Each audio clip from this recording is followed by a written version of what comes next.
ना। तो ये रेजिस्टेंस, ठीक है, किसी भी टेम्परेचर पर आप बिल्कुल इसी की तरह से लिख सकते हैं, ठीक है। जैसे ये आर टी हो गई या आर नॉट हो गया, यहाँ पर ए की पावर माइन था ना alpha times T minus T not, बिल्कुल वैसे ही हमने इस पर लिख रखा है यहाँ पर, ठीक है। तो और इसको भी हम लोग इस फॉर्म में रिड्यूस कर सकते हैं, ठीक है, इस कंडीशन में, इसी तरह के फॉर्मेट में, ठीक है। हम आपको बता चुके हैं वो सारे फॉर्मेट। क्या हो जाएगा ये R T is equal to R naught 1 plus alpha T minus T naught, ठीक है। ये for alpha T minus T naught very very less than 1, ठीक है। इस तरह से ये ज़्यादा एग्जैक्ट रिलेशन है, ठीक है, इनको यूज कर सकते हैं। चलिए इसको रब करते हैं।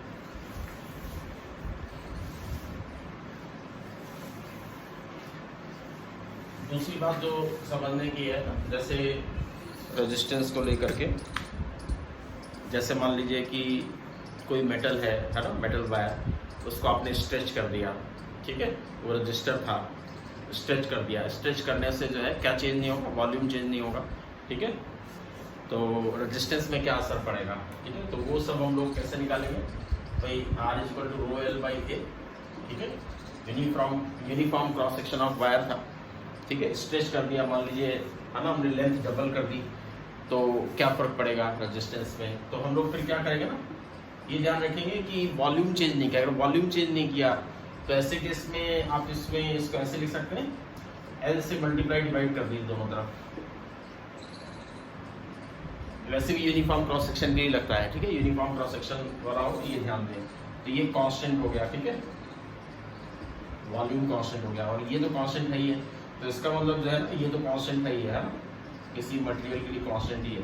तो R जो है ना directly proportional to L square हो गया, ठीक है। यानी कि अगर आप स्ट्रेच करके लेंथ डबल कर देंगे तो रेजिस्टेंस 4 टाइम्स हो जाएगा, ठीक है, यहां से क्लियर है, ठीक है।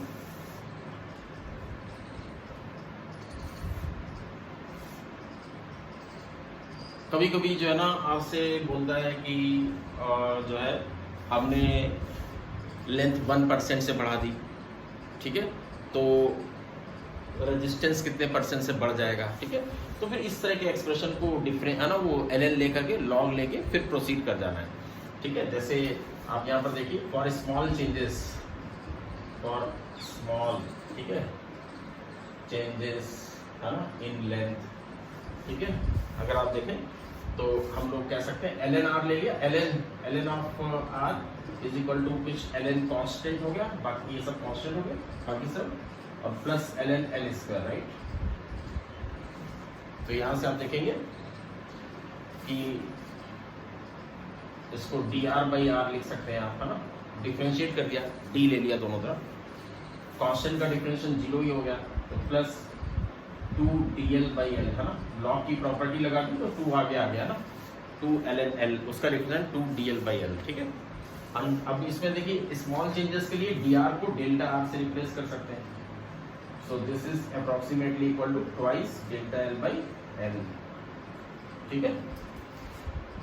100 से मल्टीप्लाई कर देंगे तो परसेंटेज चेंज मिलेंगे, है ना। तो अगर लेंथ में अगर परसेंटेज चेंज 1 का है, ठीक है, 1% से इंक्रीज कर दिया तो रेजिस्टेंस में परसेंटेज चेंज 2 का आएगा, 2% का, ठीक है।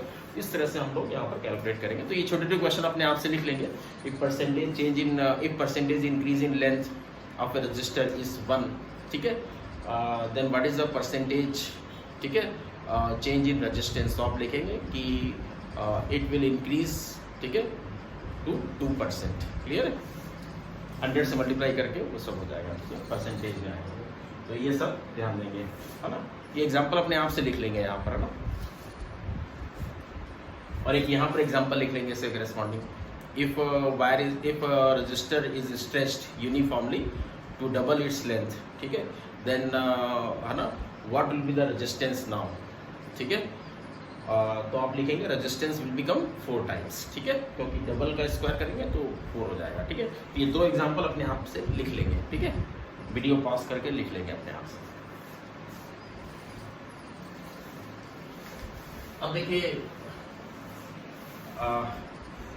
जो कार्बन रजिस्टर्स होते हैं उनकी एक कलर कोडिंग होती है, ठीक है। कार्बन रजिस्टर्स जो है ना एक मार्केट में बहुत ही सस्ते मिलते हैं, बहुत छोटे, कम्पैक्ट, बहुत ही कम्पैक्ट, होते हैं, ठीक है, बहुत हाई रेजिस्टेंस भी होते हैं, ठीक है। इनकी वैल्यू जो है ना कुछ 1 ओम से लेकर के, है ना, 0 ओम से लेकर के रादर, ठीक है, ये जो है करीब 10 की पावर 9-10 ओम तक जाते हैं, ठीक है। तो बहुत हाई रेजिस्टेंस होते हैं और बहुत ही कॉम्पैक्ट होते हैं, बहुत ही चीप होते हैं। मार्केट में जाएंगे तो बहुत सस्ते मिलते हैं। कलर उसमें बहुत, है ना, अगर आप कोई इलेक्ट्रॉनिक सर्किट देखें, है ना, जैसे माउस जो होता है, ठीक है, कंप्यूटर का, है ना, उसका मदरबोर्ड खोले तो उसमें आप उसका इलेक्ट्रॉनिक सर्किट देखेंगे तो उसमें आपको जो है ना वो दिखाई देंगे, है ना, रजिस्टर, उसमें वैल्यू भी लिखी होती है, ठीक है। नहीं, वैल्यू नहीं, उसमें रादर कलर कोडिंग होती है, कलर कोडिंग होती है। शायद वैल्यू लिखी रहती है कि नहीं लिखी रहती है, ये डाउट है मुझे थोड़ा, मेरे ख्याल से नहीं लिखी रहती, क्योंकि कलर कोडिंग से ही आप उसकी वैल्यू बता सकते हैं क्या है, ठीक है। तो इसीलिए कलर कोडिंग पढ़ाई जाती है आपको, ठीक है। कैप्चर भी आपको उससे मिलेंगे, ठीक है, अभी पढ़ाएंगे हम आपको, ठीक है, कैप्चर वगैरह। तो कार्बन रजिस्टर जो है ना, इनका temperature coefficient of resistivity negative होता है, याद रखेंगे, यानी कि टेम्परेचर बढ़ाने पर, ठीक है, इनका रेजिस्टेंस क्या होगा, कम होगा कि बढ़ेगा, कम होगा, ठीक है, याद रखें, ठीक है। तो colour coding of carbon resistors, है ना, लिखे colour coding.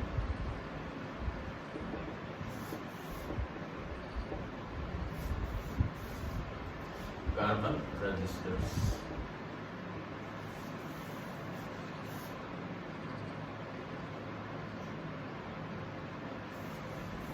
Colour coding of carbon resistors, ठीक है। तो चलिए कार्बन रजिस्टर्स देखते हैं, है ना। ये बहुत ही मैग्नीफाई करके आपको दिखा है इस तरह से, बहुत छोटे छोटे होते हैं, ऐसे सिलेंड्रिकल शेप में।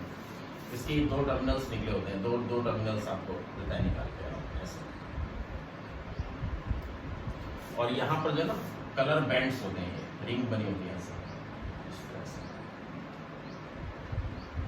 इस तरह से आमतौर पे 3 रिंग प्रेजेंट होती है, चौथी भी हो सकती है और नहीं भी हो सकती है, ठीक है। एक एंड से ये काउंट करते हैं हम लोग, ठीक है, इस तरह से। तो ये जैसे ये अलग अलग कलर की रिंग बनी होती हैं, ठीक है, बैंड्स, कलर बैंड कहते हैं इनको। तो जैसे ये रेड कलर का हो गया, ये वायलेट कलर का हो गया, ये ब्लू कलर का हो गया, ये सिल्वर कलर का हो गया, इस तरह से, है ना, कोडिंग, है ना, इस तरह से कलर देख के इसका रेजिस्टेंस पहचानना होता है कि क्या रेजिस्टेंस है इसका, ठीक है। तो उसके लिए देखिए हम लोग क्या करते हैं, एक टेबल है जो आपको सीधे लर्न करनी है, एकदम रट लेनी है टेबल, ठीक है। टेबल को रटने का भी बहुत आसान सा तरीका है, ठीक है, बुक्स वगैरह में मिल जाता है, ठीक है। तो देखिए ये कलर्स हैं, ऐसे रख सकते हैं कलर्स, यहाँ कलर्स लिखते हैं, और कौन सा कलर किस नंबर को इंडिकेट करता है वो साथ में लिखेंगे बाद में भी, पहले कलर्स लिखते हैं, ठीक है। देखिए ये याद कर लीजिए, बीबी रॉय, है ना,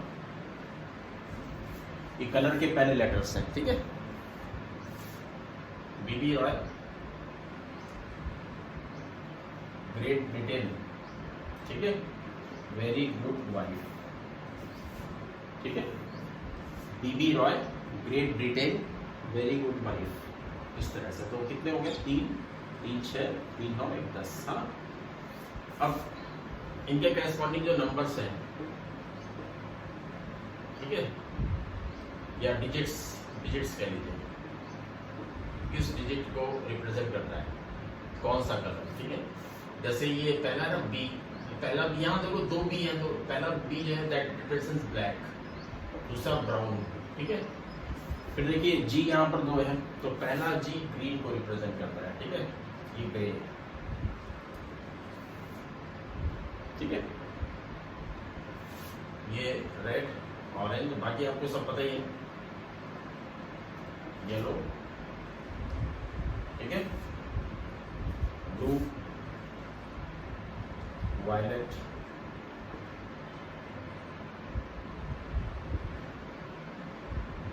और ये वायलेट, ठीक है। तो ब्लैक कलर 0 को रिप्रेजेंट करता है, फिर 1 कंटिन्यू, है ना, कंसेक्यूटिवली लिखते जाइए, 2, 3, 4, 5, 6, 7, 8, 9, ठीक है। तो ये जो पहले दो बैंड्स है ना, ये डिजिट को रिप्रेजेंट करते हैं ना। ये first two bands from end, एक एंड से शुरू करिए। तो first two bands, colour bands,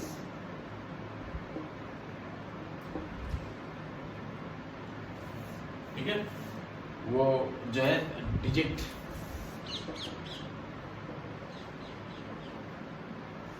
ठीक है, करस्पॉन्डिंग डिजिट,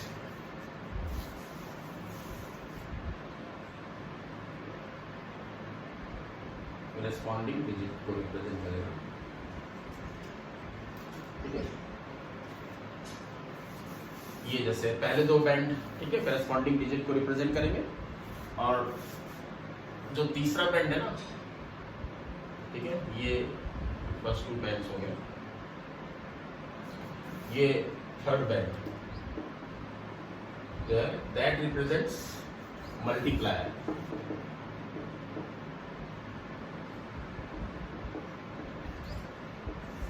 ठीक है, दैट रिप्रेजेंट्स मल्टीप्लायर। अब ये मल्टीप्लायर हम यहां लिख देते हैं, मल्टीप्लायर, ठीक है। मल्टीप्लायर में सबको 10 की पावर में रेज करते हैं, जैसे 10 की पावर 0, 10 की पावर 1, 10 की पावर 2, 10 की पावर 3, 10 की पावर 4, 10 की पावर 5, 10 की पावर 6, 10 की पावर 7, 10 की पावर 8, 10 की पावर 9, ठीक है, इस तरह से, ठीक है, इस तरह से रिप्रेजेंट करता है। फिर एक आता है टॉलरेंस, है ना, ये चौथा जो बैंड है ना, फोर्थ बैंड, ये this is the fourth band,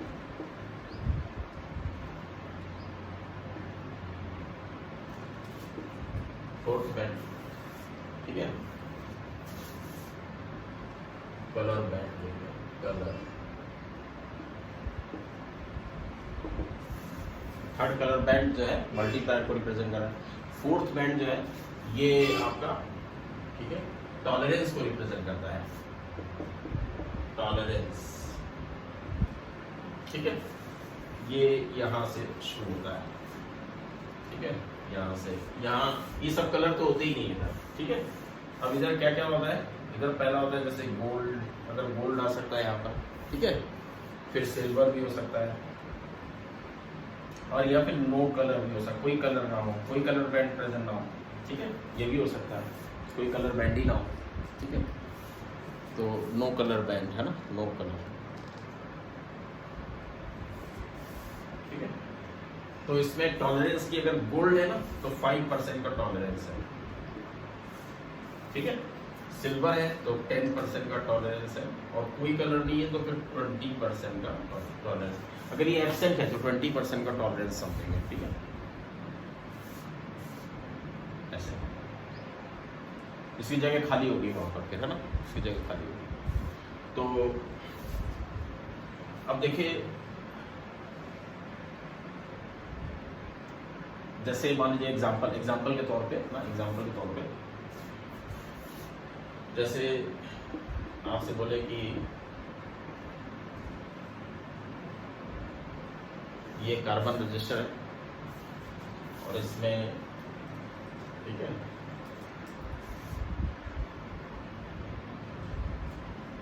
ऐसे दे रखा है, 4 बैंड दे रखे हैं। जो पहला बैंड है ना, ये मान लीजिए ऑरेंज कलर का है, दूसरा बैंड जो है ये मान लीजिए ब्लू कलर का है,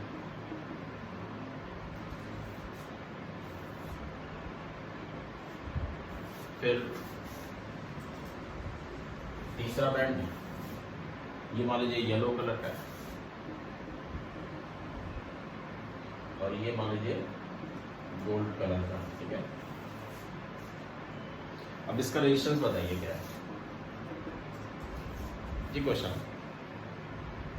देखिए रेजिस्टेंस हम लोग कैसे लिखेंगे, देखिए पहला जो कलर बैंड है ऑरेंज कलर का है ना, एंड से पहला, ठीक है, ये ऑरेंज, तो ऑरेंज हम लोग यहाँ पर लिखेंगे, यार ये तो ऑरेंज तो 3 को रिप्रेजेंट कर रहा है, यानी कि इसके करस्पॉन्डिंग डिजिट 3 होगी, कलर कोडिंग है, ठीक है, डिकोड करना है कलर को।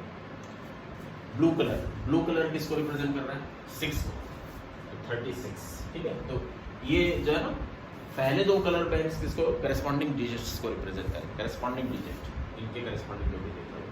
फिर इनटू, हाँ। अब तीसरा क्या है, मल्टीप्लायर, किससे मल्टीप्लाई करें, येलो, येलो का मतलब 10 की पावर 4 बनेगा ना, 10 की पावर 4, ठीक है, इतना है ना, ओ, ठीक है। अच्छा, फिर गोल्ड कलर का प्रेजेंट है, गोल्ड कलर का प्रेजेंट होने का मतलब 5%, तो प्लस माइनस 5% आएगा, 5% इधर उधर हो सकता है, टॉलरेंस है 5% इधर उधर इसकी वैल्यू हो सकती है, इसका 5% ले लीजिए, जितना बनेगा, ठीक है, उतना वैल्यू इससे कम भी हो सकता है, इससे ज़्यादा भी हो सकता है, ठीक है। यानी कि आप यूँ कह लीजिए कि जो रेजिस्टेंस की वैल्यू है, ठीक है, इसकी वैल्यू किसके बीच में लाई करेगी भाई, 5/100 है ना, 5/100 क्या बनता है, 0.5, सॉरी 5/100, तो 100 है ना, इससे मल्टीप्लाई करिए 5/100 को, ठीक है, तो 10 की पावर 2 बचा, इंटू 5 इंटू 36 है ना, कितना है भाई, क्या कर रहे हैं, है ना, 10 की पावर 2 ही है ना, 5%, 5/100 किया ना, तो 100 से ये 2 जीरो यहाँ निकल गए, तो 10 की पावर 2 बना, और ये 36 और 5 और अलग से है ना, तो ये कितना बनता है 30 और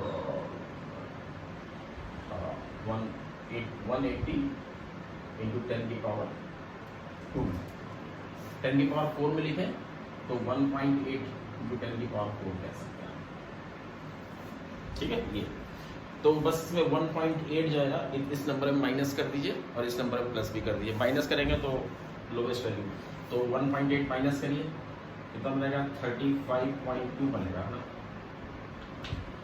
35.2 इंटू 10 की पावर 4 को से लेकर के ये लोवेस्ट वैल्यू है, इससे लेकर के कहाँ तक जा सकती है वैल्यू, 1.8 ऐड कर दीजिए, 37.8 इंटू 10 की पावर 4, ये मतलब निकला इसका, इतनी वैल्यू प्लस माइनस हो जाएगी इससे प्लस माइनस, इसी बीच में होगा इसका रेजिस्टेंस, ठीक है, इसके बीच में ही होगा, तो ये आंसर है ना। वैसे तो आप इसको यही लिख के छोड़ देंगे, ठीक है, लेकिन इसका मतलब क्या है वो हमने आपको अलग से बता दिया है, ठीक है, आंसर में तो ऐसे ही आएगा, ठीक है। आप देखेंगे कि आगे व्हीट स्टोन ब्रिज भी हम लोग पढ़ेंगे इस चैप्टर में, ठीक है, तो व्हीट स्टोन ब्रिज में रेजिस्टेंस में कुछ रेशियो होता है, करेस्पॉन्डिंग रेशियो होता है, ठीक है, वो फॉर्मूला आता है, तो उसमें अगर व्हीट स्टोन ब्रिज में अगर ये कार्बन रजिस्टर लगा हो, ठीक है, तब आप इसमें केवल इतनी वैल्यू यूज़ करेंगे, टॉलरेंस अगर होगा भी तो उसको छोड़ देंगे, ठीक है, कैलकुलेशन में केवल इतनी वैल्यू लेंगे, उसको छोड़ देंगे 5%, ठीक है, इस वैल्यू के लिए, ठीक है। तो इस तरह से आप बाकी सब समझ जाएंगे, ठीक है, आपको डिफरेंट तरीके क्वेश्चन मिलेंगे, समझ जाएंगे तो, है ना, कोई कलर ना हो तो 20% हो जाएगा, ठीक है, टॉलरेंस।